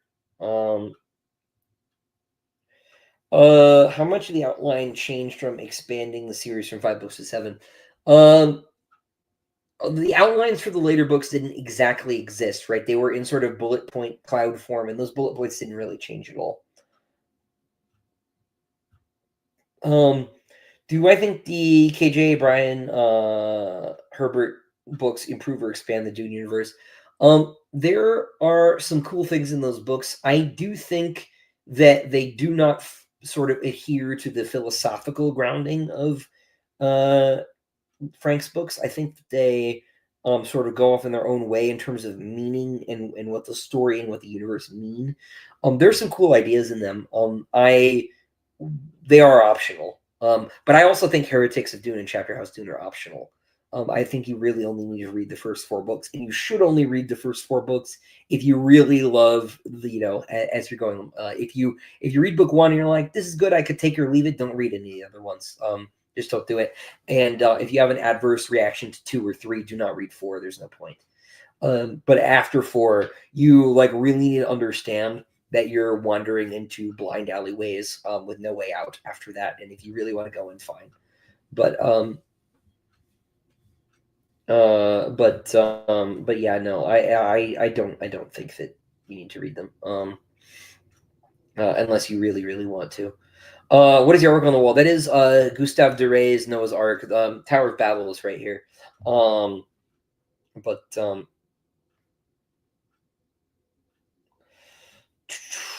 Armored Core 6 is so good. Yeah, I'm looking forward to it. I hate a metaphor. I found it went way around with it seems to shove them down your throat at times. Yeah, the writing it like won a BAFTA for its writing, which is a little bit baffling to me. I did not think it was that deep. There are some really really cool ideas about the relationship between reality and fantasy, right? With Moore and that element of the story, right? That are really really really cool. And there's even like a version of the like what makes the right king, right? That I think is interesting. There's a book I would really like to write, but I don't have the skill set for it. About anime and manga and Japanese RPGs relationship with Christian symbolism and their obsession with it and with killing God and so on. Because like the final boss, like he takes the form of Dante's Satan, right, with the 3 faces, and he like, I mean, his name is Luis, right? And I believe the Persona games have like a thinly disguised Satan character all the time, right? And he is like a Nietzschean sort of atheist, and is like typographically Satan, except that like one of the boss forms he has the Sacred Heart, right? And like there's all this sort of like confused symbolism, but this sort of like Jungian archetypal stuff, right? The idea of like the archetype of archetypes is the king, right? Like if you read Jung, actually it's Christ, right? And so like in this weird way, like you are playing this like very kind of Christian figure, right, fighting the devil at the end, except that like it doesn't really commit to that. And like a lot of that stuff's really interesting. I like a lot of the characters, but and I don't know if it's a feature of the localization or what, but the like constant preachment about discrimination being bad, like yes, like we know, right? We know, to quote Community, no one is on the other side of this issue. I know someone's gonna argue with that, but like not really, right? It was trying really hard to get us to agree to something we all agree to already, and I found that a little bit vexing. But the presentation is amazing. The gameplay was really really fun.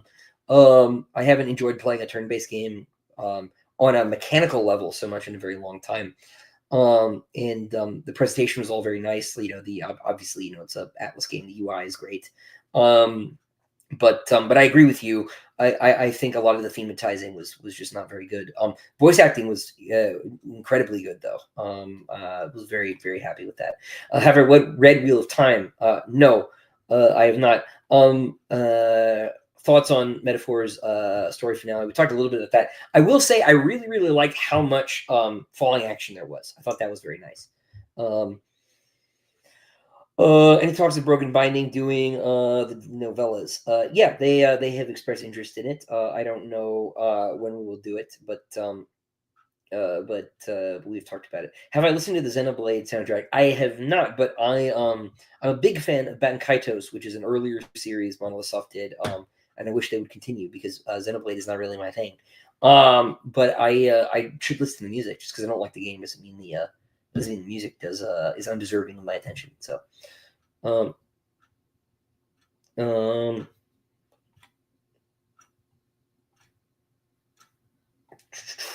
Hadrian's Theme by Will Musser. Yeah, Will and I will have something to show you guys soon.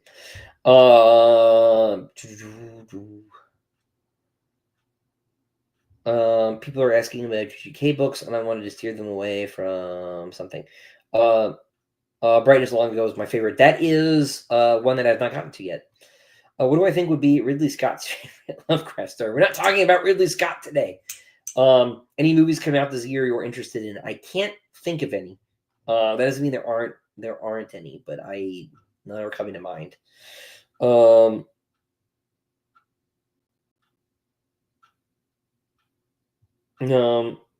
See, this is the thing, right? Is the problem with Lovecraft is that he doesn't trust his readers, really, right? I think his deep issue is that for most of his life he didn't meet anybody who was clever. He's certainly not clever like him, and this is something that I think was changing, right, with all of his letter writing as he was sort of because Lovecraft built fandom, right? Lovecraft built the network of science fiction fantasy writers in the magazines that created the convention circuit eventually, right? Like that's why he was the World Fantasy Award mascot, right? Because he built he graded the ground on which the rail was laid that built the network that built the fan community in the first place, right? And I think as he was becoming friends with Howard and Derleth and all of these people, and I think too, I think his wife's influence as well, right? He was starting to realize that he was not as alone as he felt in his head, in his very sort of dark, literally puritanical New English upbringing, right? I think he was sort of coming to realize that he just didn't know a lot of stuff. I think I think he, because of this, felt the need to explain everything because everyone to him was stupid. And if you read his books, he just like his stories. He's only one book, right? And man, Charles Dexter Ward is so good. That's man, so good. Shocking how good that story is. That book. It is a novel, just barely. Right, he feels the need to just like constantly underscore and underline and circle and italicize all of his ideas to make sure you really really get it. And if he had a little restraint, I think, a little more restraint, right, um I think it would be better. So but I'm glad you like Beast in the Cave. Uh how old is Sirianni? I don't know. You tell me. um but Do I have plans on adapting Sun Eater? I do not have plans. I do not have the means to adapt them. So, but no, no one has asked. Um, yeah, I would really love to write that book, Archetype. I just don't. I like don't have the research acumen. Like, I just don't know how to do that correctly. But I think there's a really good idea in it. I would love to do that, but I just don't. I don't think I'm that kind of writer. Um,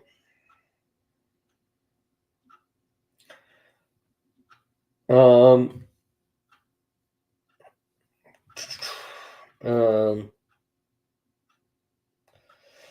man, the soundtrack for Metaphor is very, very good. Baten Kaitos is the greatest. Malignant Cactus. It's so so good.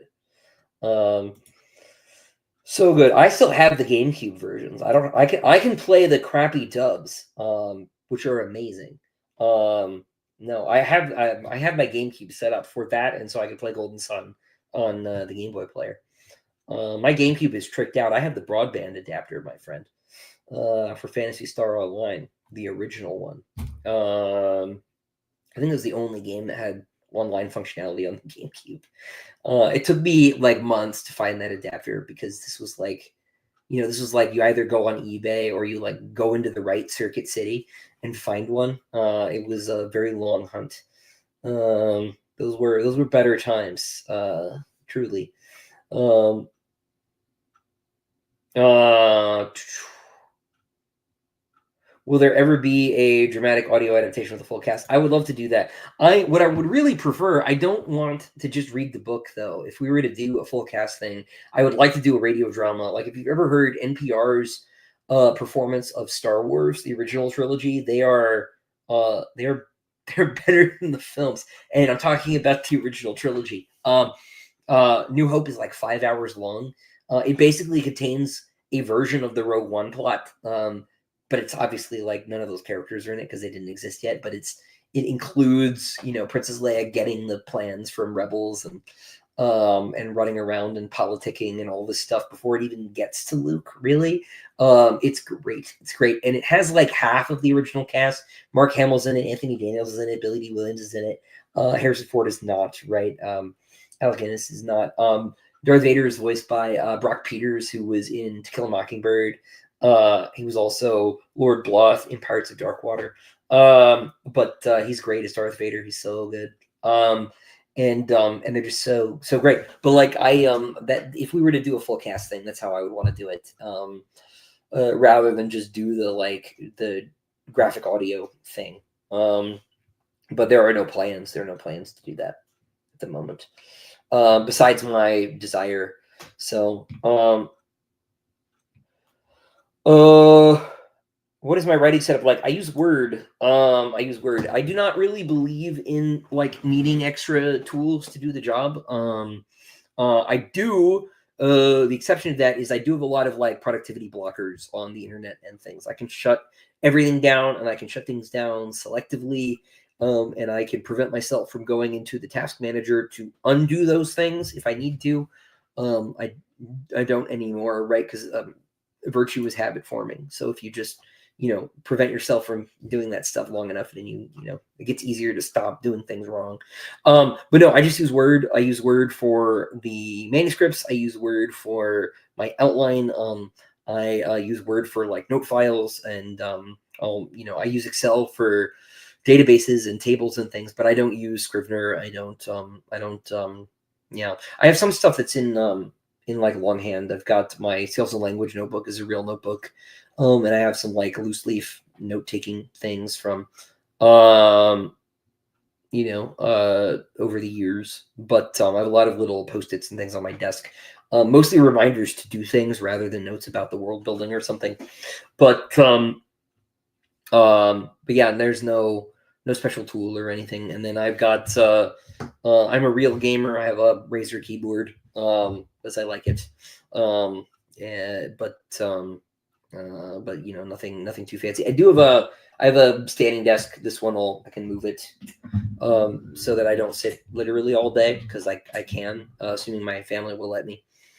But otherwise, nothing too fancy.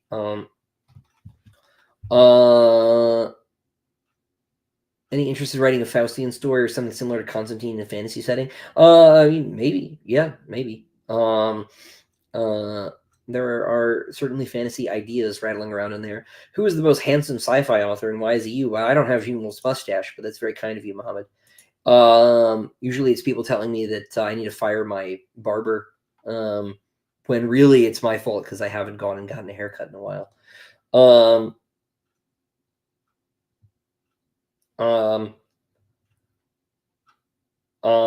Man, John, this is like the big question. I've answered this one a lot, but I'll take a very abbreviated stab at it. I think that Frank Herbert has two depictions of this. I think in the original book, he is pretty neutral on the subject. Actually, I don't believe that the original Dune novel is a warning about heroes at all.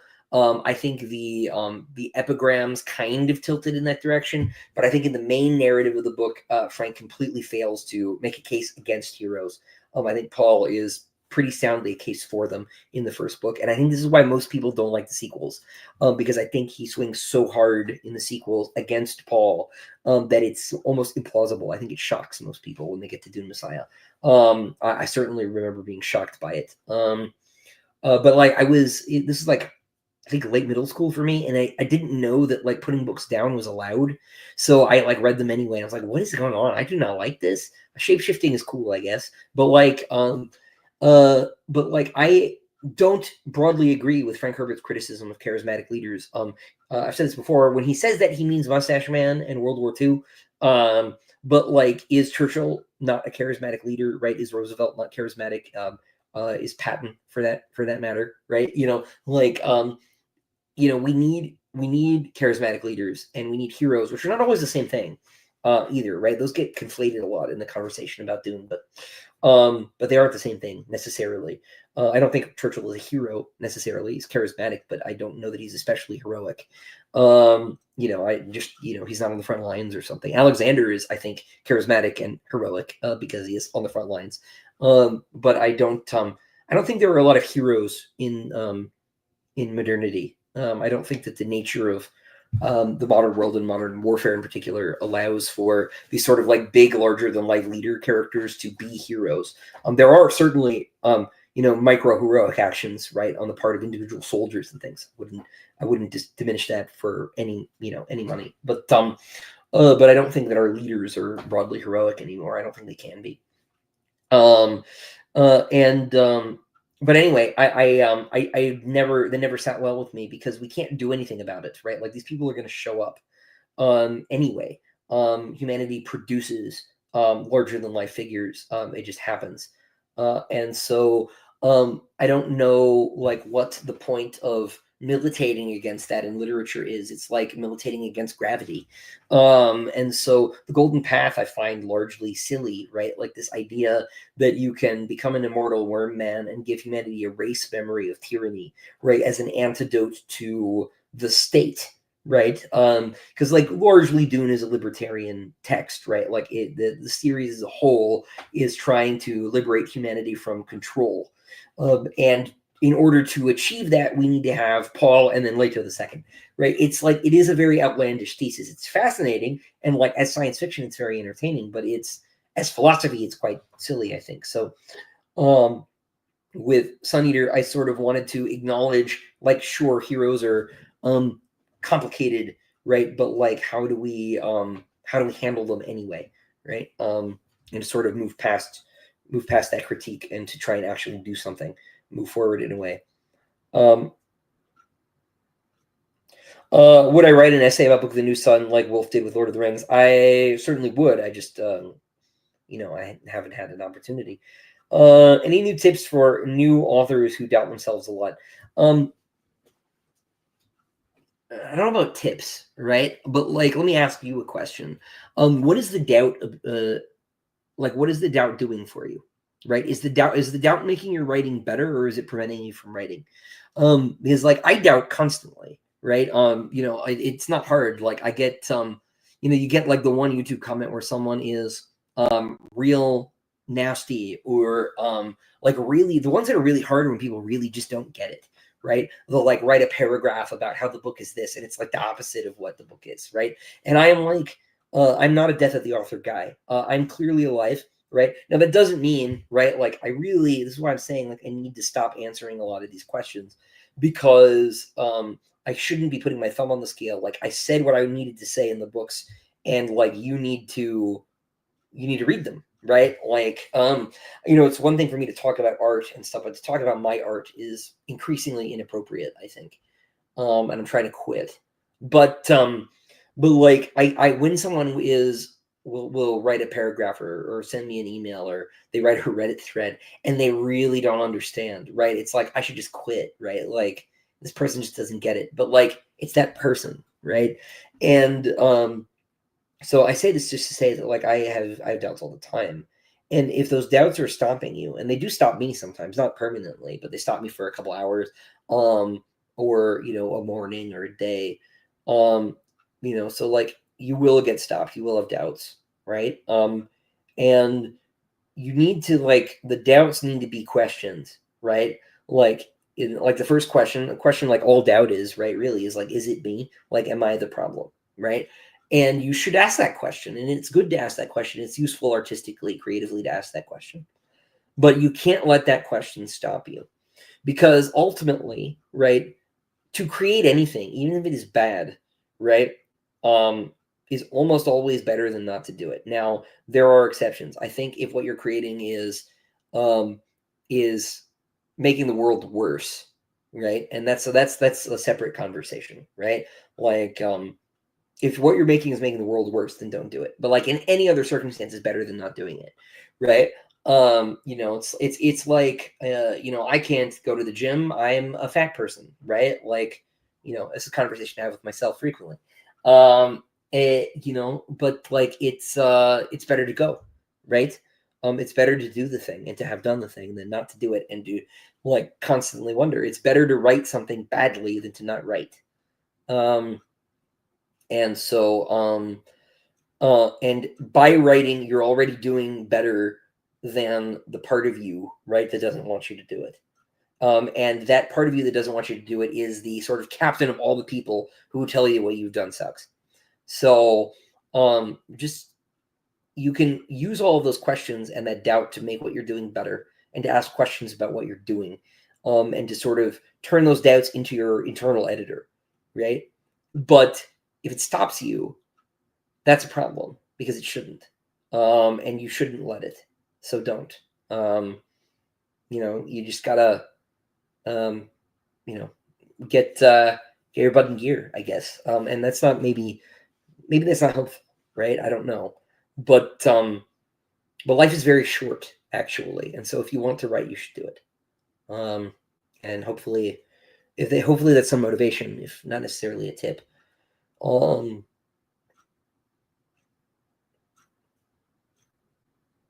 Hadrian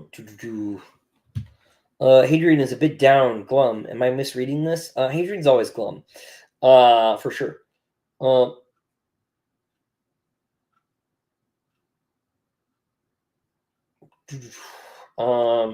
the Sealson fare in the world of Adaman? Like, I mean, on the ground, pretty well. I would think. They're pretty good. Pretty good in single combat. Who knows? Do I have an extended universe with Sun Eater thought of or planned? Sure, I would. I plan to never leave the universe alone for too long, but I have other things I would like to do as well. So we will sort of put Sun Eater into the rotation with new ideas, and keep it on, not life support, but on support moving forward.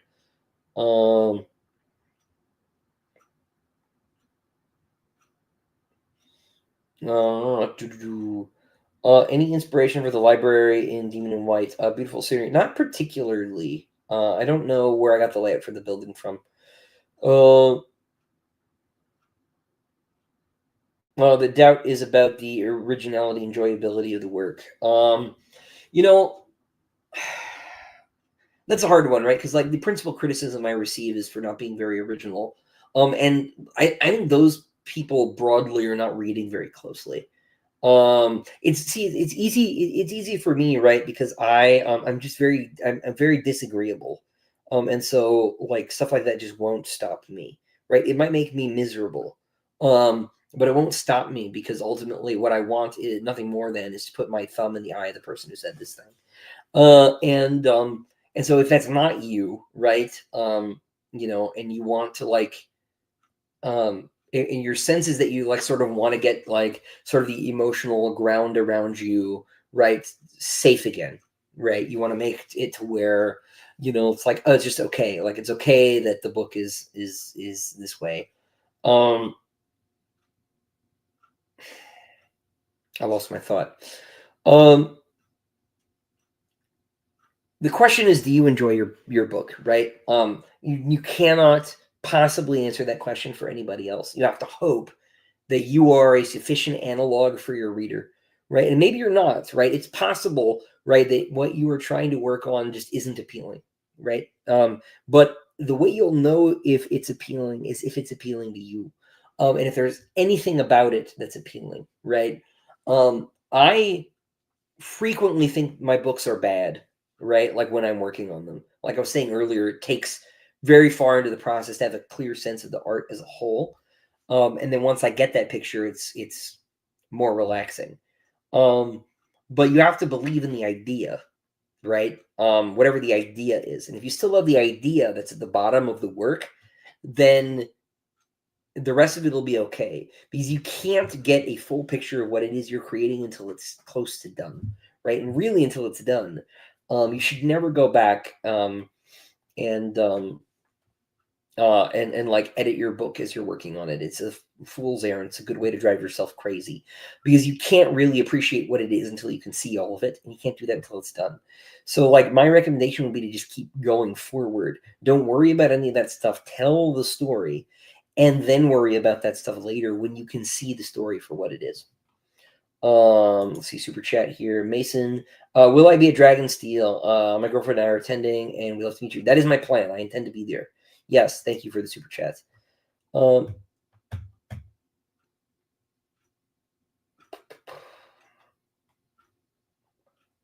I have an opinion on the pre-story and Hyperion? I think it is great. I think it is terrifying.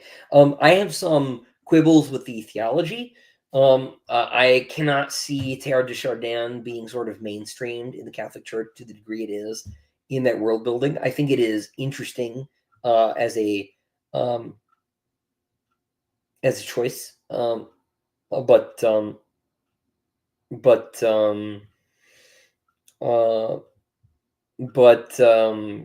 sorry, I read a comment I was confused by. But I do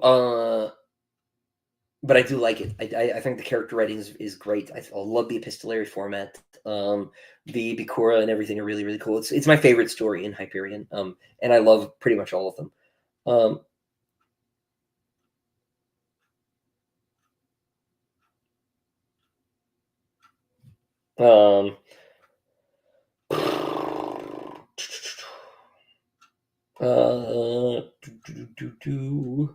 The Wicked Run when no one is chasing them. POV. Don, I'm not sure. I'm not sure what you're referring to. Saying thank you. I'm glad you like the books.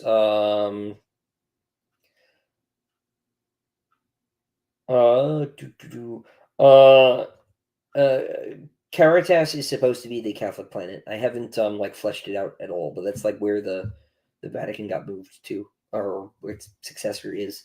Will this be available on rewatch? Yes, yeah. Like I keep them up usually until the end of the year, and then I usually wipe out the old ones. Just because like so many questions get asked again anyway. Oh, avoiding the gym. Yes, yeah, yeah. There we go. It's on my to-do list, but book 7 won't leave my desk. Um, how do you find your voice in writing dialogue? Well, what you want to find in writing dialogue is finding the character's voice, right? Whoops, this is embarrassing. One moment.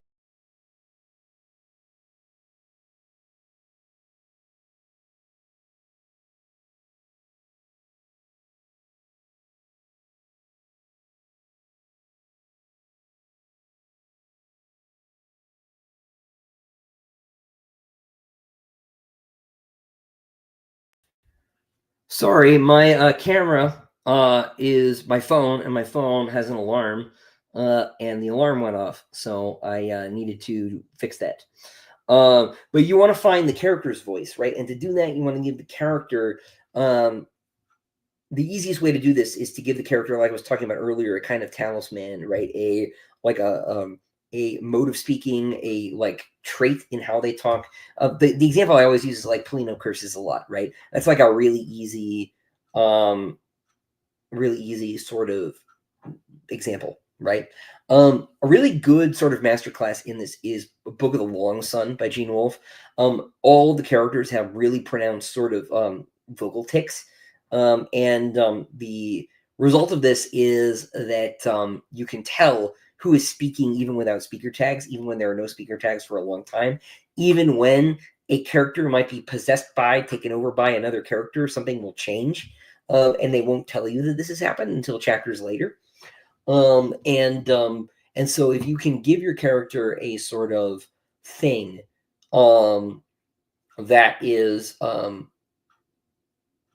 sort of very very useful. And As far as finding your own voice, this is one of those things where like talk about rhetorical exercises and things are very useful because in talking about originality, right? I genuinely don't believe that it is possible, much less desirable, to be really deeply original, because we are all human beings, and I think that we are sort of even across cultural divides, often we are running the same sort of mythological or at least similar mythological sort of frameworks, and there are shared experiences even across very disparate cultures, right?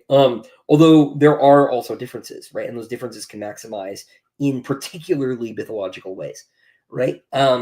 But I think that you are less likely to come up with an original idea for world building. And actually, one of the plagues in modern fantasy is the burning need so many people have to come up with an original way to create a magic system, where they fail to understand that by creating a magic system in the modern sense, for example, right, they are already like not being original, right? It's like, well, my magic system runs on cheese, right? It's like, okay, well, it's still like you're still thinking about it in the same way as everybody else. You just picked a different thing, right?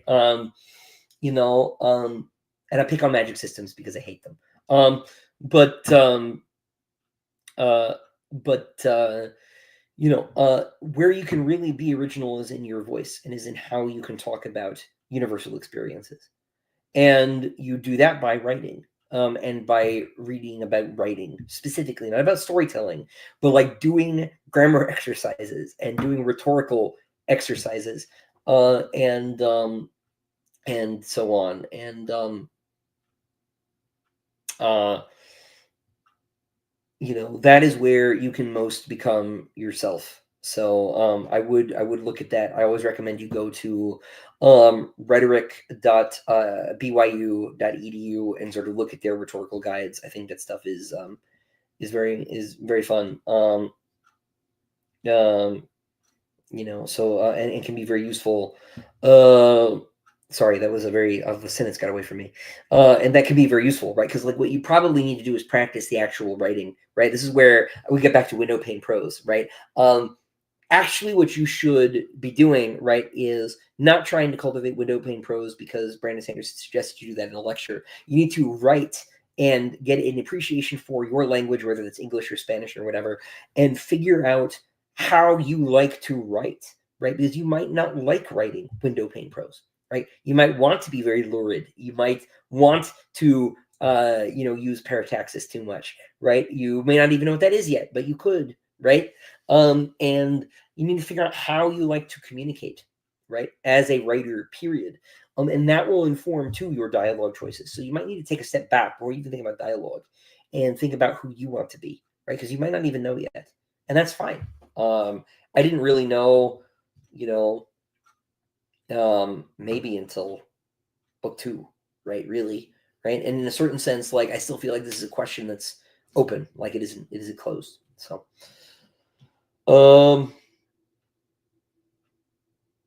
yeah. Do I see myself writing something on a scale as epic as Sun Eater again, or would I consider Sun Eater my magnum opus? I hope it's not. I am only 32. I would hope. I hope actually by the end of things that this is the worst thing that I've done. So, which is funny because like as a kid I was like, this needs to be perfect. It needs to be the thing. And I really hope it's all uphill after this. So we'll see. Have I read any of Arthur Machen's stories? I have not. I've never heard of him, I'm afraid. You've lit a fire under me to finally write my sci-fi book. I'm 5,000 words in. Any words of wisdom? Dedicated is good. Not a scholar, but dedicated. Dedicated is good. Like I was saying, I think the best thing that you need to do or could do is work on your voice, right, as a writer, right? And so like know that you're just starting, right? If this is like if this is like a new adventure for you, know that it might be terrible and like let it don't be afraid of it being terrible. That's fine. I can't remember who said you need to like write a million bad words before they start getting good. I think it might have been Heinlein. I think that's maybe an exaggeration, but like don't be afraid of it being bad. Let it be bad. I was writing more or less continuously from like age 8 to get to Empire of Silence, and if you ask Reddit, Empire of Silence is still only mid. So it's probably close to a million words. Probably hit a million somewhere in that book. So so don't worry, don't stress about it, right? Life is short, like I was saying earlier, but it's not so short that you don't have time to figure it out. And Godspeed, man. Good luck. What am I most excited for us to read in the conclusion of the Sun Eater series? Thanks for a great story. What I hope you will read is the best one. I hope this is the best book in the series. It is the most Sun Eater of the books, quite literally. And so I hope that it is everything that you all want it to be, and a lot of things that you weren't expecting. I really hope it's a lot of things that you weren't expecting. I can't be more specific, and you're trying to get me to be. But I hope that it will surprise you. Den with the important question. Good morning from Australia. Good morning to you. Will I be taking a break after I finish the current book? Not nearly as much of one as I would like, because the next book, the first book of the next thing, is expected rather quickly. Yeah, so we'll see. What I hope I will be doing is developing a more sane work schedule. I've been sort of working whenever I can for the last 2 years, really, since first daughter was born. And so that is like not super fun. I would like to be able to take a day off, much less weekends. I would love to have normal work hours like a normal person. But yeah. Swab, I'm trying to finish the book before Night Rain comes out, so I can at least have a weekend off to get into Night Rain before I need to have a more distant, sober relationship with it while I work on the next thing. But that's my goal. My goal is for Night Rain to come out between delivery of the finished draft and the return of the copy edit notes. So, any updates on book 6 hardcovers? No, it'll still come out before book 7, but we haven't talked about it at all. Dawn me. So, but they'll come out. They'll come out. Disquiet Gods is your favorite, Ryan. That is great to hear. I really hope 6 and 7 come out as the clear favorites by the end of the series. 3 still seems to be gold standard for a lot of people, and that is a little bit of a sadness. I would prefer that 6 had been a little bit more definitively a clear victor. It's kind of neck and neck, but I would have liked 6 to stomp on 3. In my downtime, what do I enjoy doing? Right now, sleeping. Because I have this and two small children. But uh, I do like video games. We talked about video games a fair bit on this. I enjoy cooking a lot, but I haven't had time to really enjoy it lately. Sort of cooking for maintenance, let's say. Um, but I used to box. I haven't boxed since the pandemic because the gym I was going to close down, and it been a bit of a mess finding the right place to go. Haven't had time either. Since then I got married and had two children. But I miss boxing very much. But Yeah. Really, my favorite thing at the moment is hanging out with my 2-year-old, who is uh, she's great. No shade on the 3-month-old, but the 2-year-old can talk, so it's a little bit more entertaining. Uh, so Sleeping is good. Thank you, Hollow Domain. Yeah, I know how to do 7. 7's cool though, man. More power to you. We'll see. We'll see how high the number goes. But but Yeah, I plenty of time. I Really, what I don't have time for is work. But I mean, regular work hours would be nice. I work from like 4 to 10 most days, approximately, and then the rest of it is running around. So, amen, brother.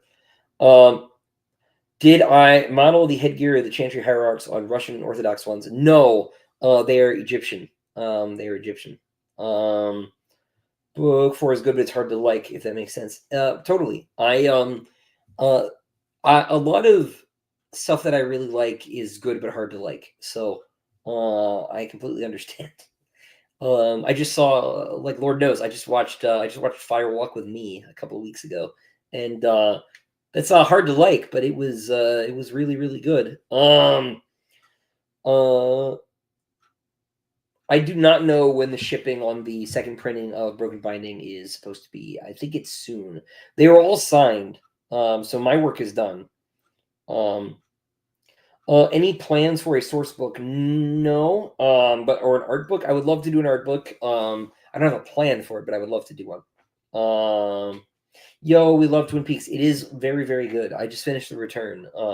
Still trying to process that one, but I love Fire Walk with Me. I am very angry that we don't live in the timeline where that movie did well enough they got to make the other two they wanted to make in the 90s, because I think I like Fire Walk with Me the best, sort of the 3 incarnations of Twin Peaks. The original series is amazing, but I really, really dig the tone in the movie, and I like that better than The Return, I think. Um, but I love all of it.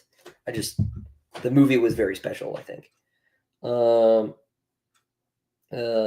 But my favorite horror movie, man, it like really is though. It really, really is. It is a little disjointed at the beginning, right? I hear there's like a fan edit with the missing pieces that I think I'm gonna watch because I loved it so much. But yeah, no, it's just such a delight is not the right word, or maybe it is. I don't know. It was really really something. Let's say. Um, but Yeah. So we are right at about the 2-hour mark, which is normally where things wind down anyway. I'm happy to take a couple more questions before we go, but it is late here, and I have to get up early in the morning to keep cracking on book 7. So, yeah. Failing that, what else do I need to mention? I did mention that I will be at Comic Palooza in Houston in June. That's the weekend of the 20th. So if you are in Texas, I would love to see you there. Any new merch like T-shirts coming? Not at the moment. Jenna and I are very behind on some more pressing things and making new T-shirts. But it would be nice to have some more soon. But we just haven't been able to do it. Do I have any strategies I use to balance your writing and life in general? No, Lord. My life does not permit things to be balanced at the moment between the children and work. I can hardly get I can hardly get normal work hours at the moment. The problem is at the moment is preventing my life from stopping work and not from work taking over my life, which is a very different problem. But yeah, I don't have any particular advice. I just try to do everything I can. I find for me that like if there's a little thing I can take off my to-do list that's like smaller than the book, like I will do that almost always first, rather than let it sit. Because then it's not taking up any space in my head and slowing me down. But then like medium stuff like the Diamond Edition, like I can't do that until book 7 is done. Could I make an It's Sun Eating Time t-shirt? Or would that be owned by DAW? It would not be owned by DAW. They did do the Instagram post, but no, I think they would let me just fine. That would be a thing to do for sure. Is The Exorcist a favorite novel of mine? I've never read the book. I love the movie. But I've never read the book. Who is my favorite Twin Peaks character? I mean, besides Cooper, I don't know.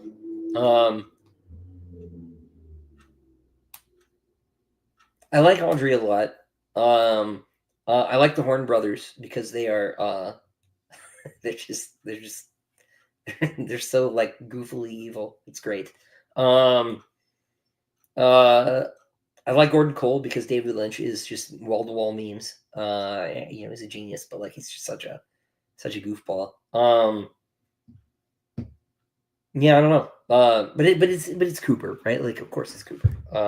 Kyle's the man. But yeah. I'm trying to think if there's someone obvious I'm missing. I like Hawk a lot, especially in The Return. He's great. They're all great.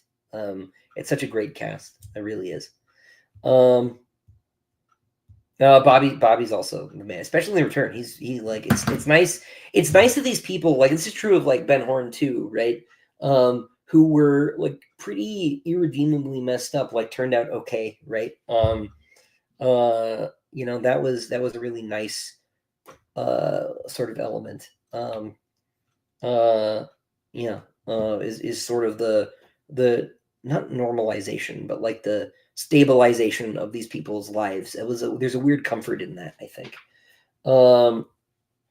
Why does the Chantry tolerate the existence of the Adorators? Is because the Emperor protecting them? Yes, basically, right? Like the Empire is like a very like internally fractured system, right? And you have all these factions, and they're all kind of aimed at each other, right? Which is like largely what you find when you look at these big structures, right? We have this sense from Hollywood and from bad fantasy literature that like the direction of force in a society is down, right? It's the king on top of the nobles stepping on the people, right? And this is largely a consequence of like our living in a post-revolutionary world, right? Like meaning the French one, because that's really the one that, even though the American one tipped off the French one, it's really the French one that like sets the ethical tone for a lot of this. And sort of like backflushed onto the American one to an extent as well.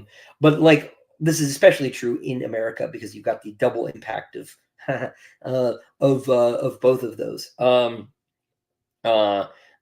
so we have the sense that it's just this downward weight. But if you look, right, usually, right, like in medieval society, you have the church and the crown, right? And often it's the people and the crown balanced against the nobility, and there's all this sort of like multipolarity. There's this multipolar nature to society. There's an intrinsic check and balance there that we just sort of lose sight of because we think that Alexander Hamilton invented checks and balances, and he didn't.